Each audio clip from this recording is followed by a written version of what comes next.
Thank you for joining us for California Politics 360. I'm Edie Lambert, in this week for Ashley Zavala.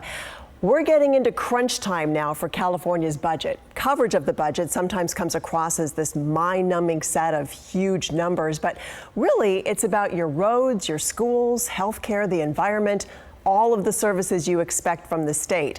And Governor Newsom and lawmakers are down to the last 3 months now to agree on a budget for the next year.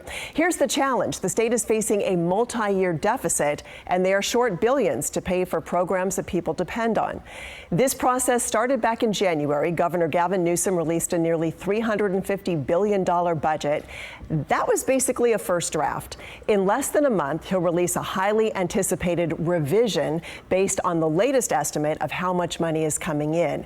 And that's where lawmakers and the public will get a better understanding of what will be funded and what will be cut. So for a look at where that stands, H.D. Palmer is here now with the Governor's Department of Finance. Thank you so much for being here, H.D. Thanks for having me. Well, let's start out with just the current headlines, the war with Iran.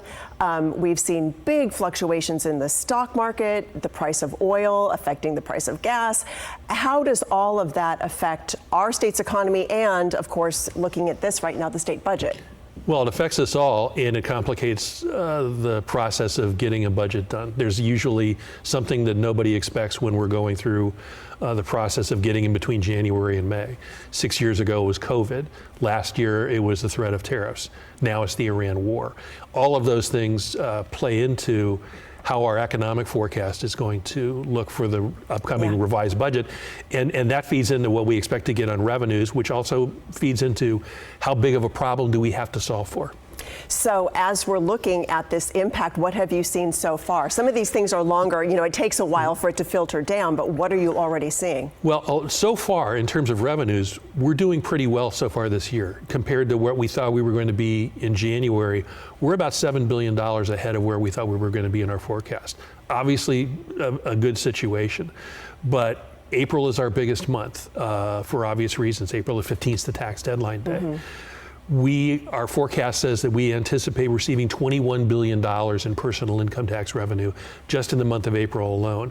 And how close we are to our forecast is going to have a big determining factor on what the revised budget in May looks like.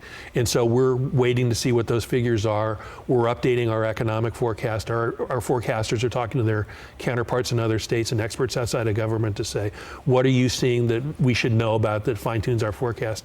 Obviously, the issue in terms of the war and what that's doing to energy prices is very important because that plays through into things like consumer spending. All of us have seen, at least we've probably seen, our gas bills go up about $1.25 a gallon over the last 7 or 8 weeks. And the experts are telling us that even if the war were to come to an end within the next week, it's not going to snap back to where it was before in terms of the price of energy. That's going to have to play out over time. We have to make an assessment on where that's going to go. And in terms of how it affects the economy, the other thing that comes out of the Gulf is helium. It's not just the issue of what goes into those inflatable balloons.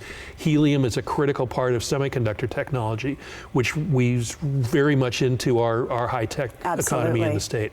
So we've got to look at all of those things as we're going through, as well as domestic developments, what's going on with the Federal Reserve in terms of interest rates, things of that sort. Interesting to this point, you were doing a little better despite tariffs and some of the other things that we were talking about before the war. So where does the deficit stand now? At the time we last estimated our deficit in January, we anticipated having to close a $3 billion problem for the fiscal year that begins on July the 1st of this year. On top of that, we projected a shortfall of $22 billion for the next fiscal year. Governor said in the beginning of the year, I want to solve not just this coming year's problem, but the following year's problem, even though he's not going to be here. The legislative analyst has some different estimates on that.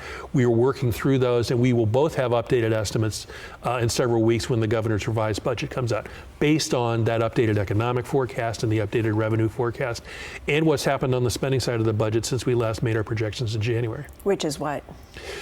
which is still being looked at right now. We're still reviewing those caseload areas for things like Medi-Cal, the state's version of Medicaid. 1 in 3 Californians gets their health care through Medi-Cal, and that's a huge cost issue for the state. We're updating our numbers on that. We won't have that fine-tuned over, we'll be fine-tuning it over the next several weeks. As you are looking ahead, we have a Democratic governor, we have a Democratic supermajority. Where will the actual battles come in once the revise hits? Well, I think you've seen a little bit of that so far. There's understandably, when things are a little bit better than they were relative to January, a lot of people want to restore funding for programs that we have not funded or proposing to fund at prior levels going forward, because the governor said we need to close a 2-year budget gap and not one. Understandably, some people want to go back and revisit some of those decisions that were made last year. Other people are looking to the revenue side of the equation. Not the governor, he didn't put it in the January budget, but some people are talking about revenue increases. So all of those things are going to be in the discussion mix that's going to happen really tee off when the governor's revised budget comes out on May the 14th. Okay. HD, thanks for the work you do. It is tough work to come up with a budget when you don't actually know how much money you have. So we appreciate that, and thanks for kind of making sense of it for us, because these are, complicated issues. We appreciate that. Thank you.